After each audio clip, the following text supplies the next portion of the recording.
Hello, friends, and welcome to my new episode.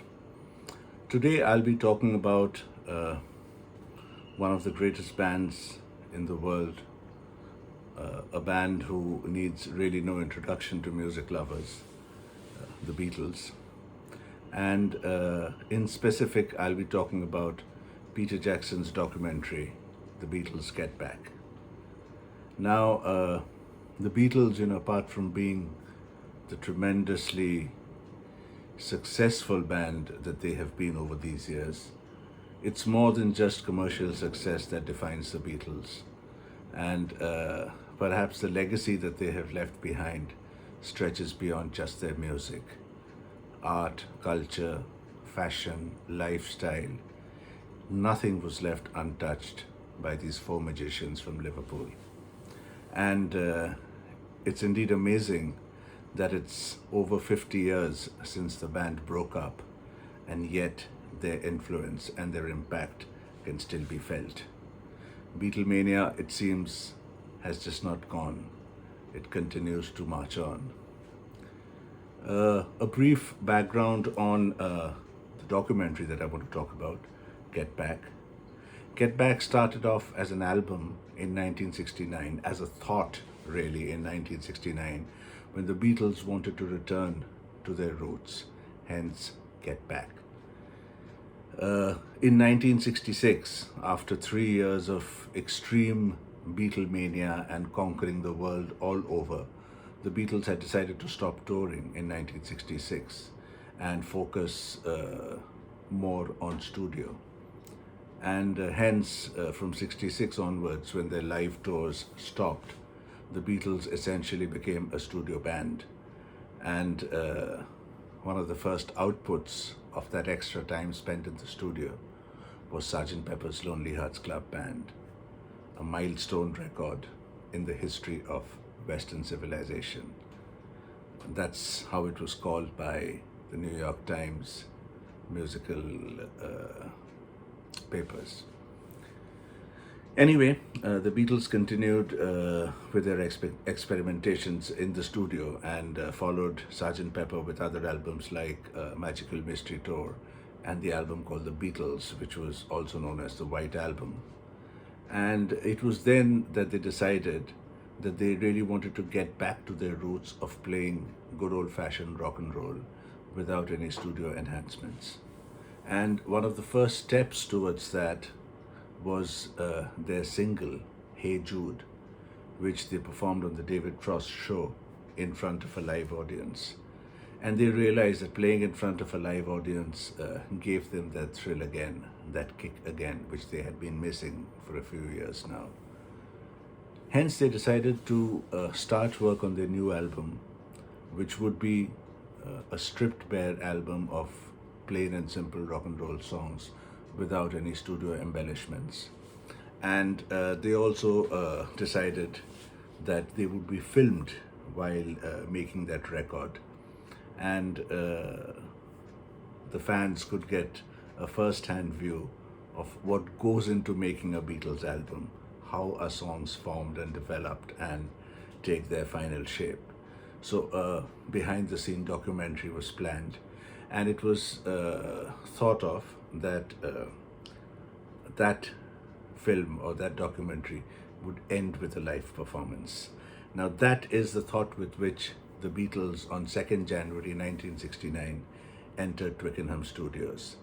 They had exactly 21 days in which they had to compose 14 songs for their new album and also end that performance with a live show. A tall ask for most bands, but then they were the Beatles and they were confident that they could do it. They had hired Michael Lindsay Hogg to direct the documentary, the behind-the-scenes making, and make that as a coherent film. What happened, as history tells us, is the documentary didn't get made. It didn't get released because by the time the sessions at Twickenham ended, the Beatles, for all practical purposes, had decided to go their own way. they had decided they couldn't do this together anymore.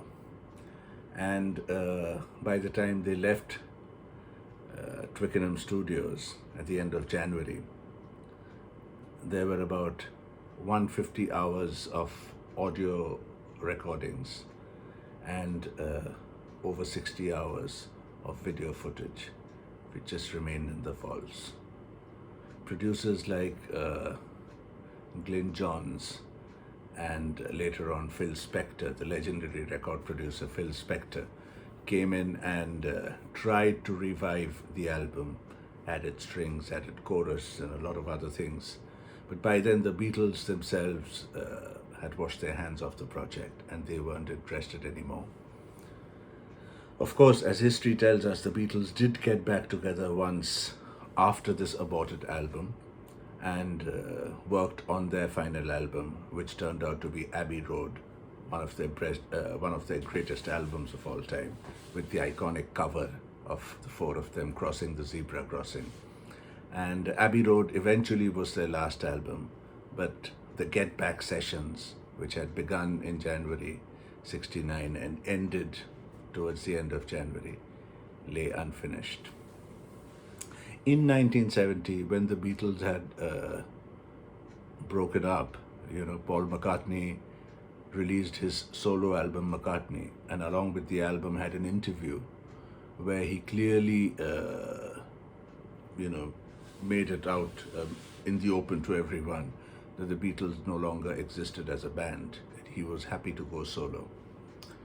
Needless to say, that broke the hearts of millions of music lovers all over the world, because end of the day, the Beatles were still the largest musical phenomenon existing at that time. And to see the Beatles go away in such a sad fashion was indeed heartbreaking.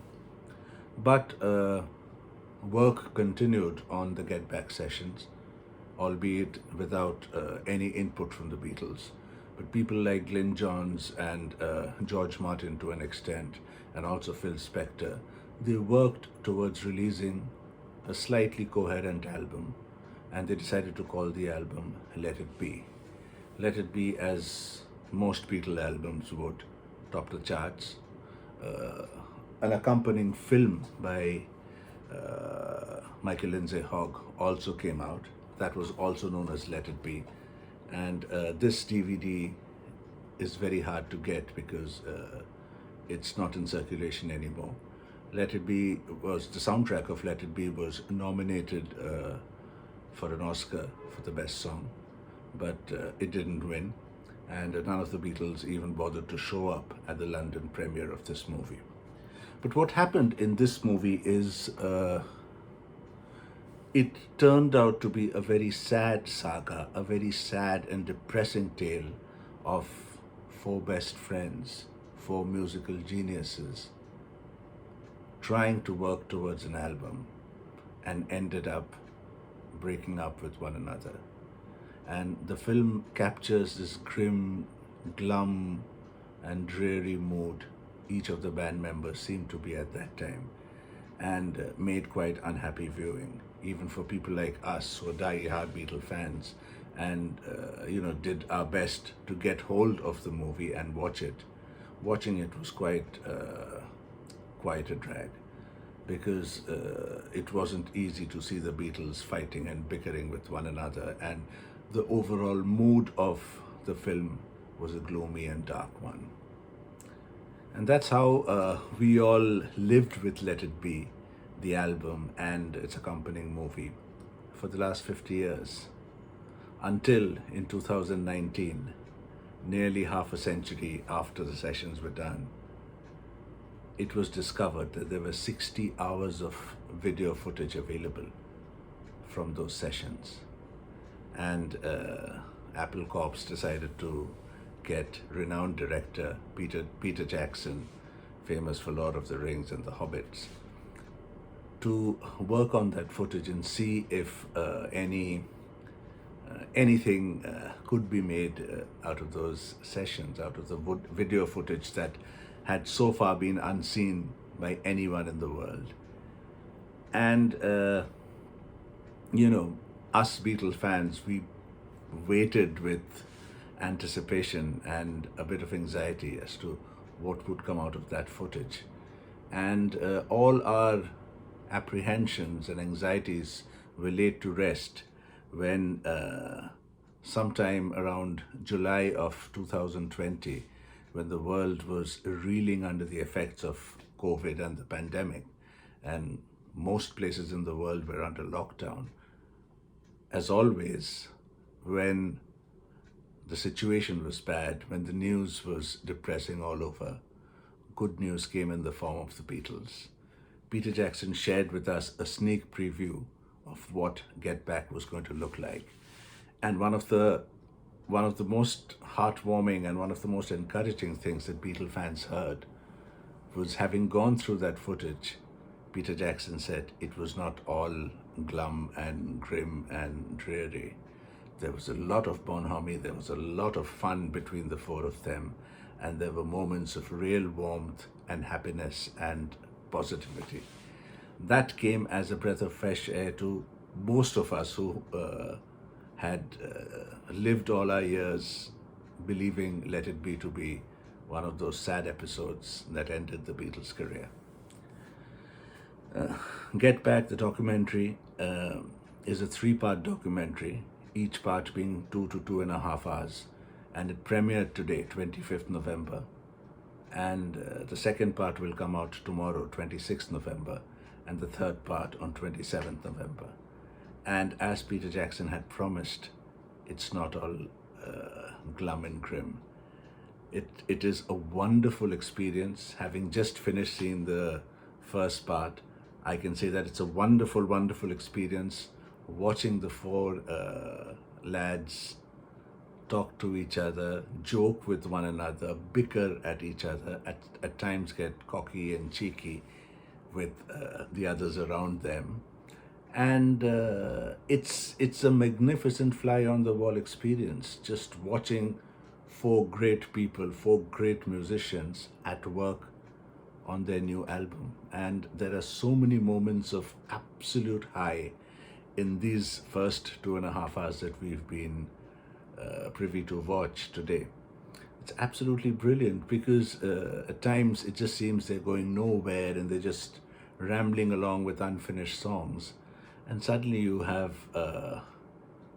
Paul McCartney jamming away earnestly on his bass, with dummy words and just a semblance, a hint of a tune.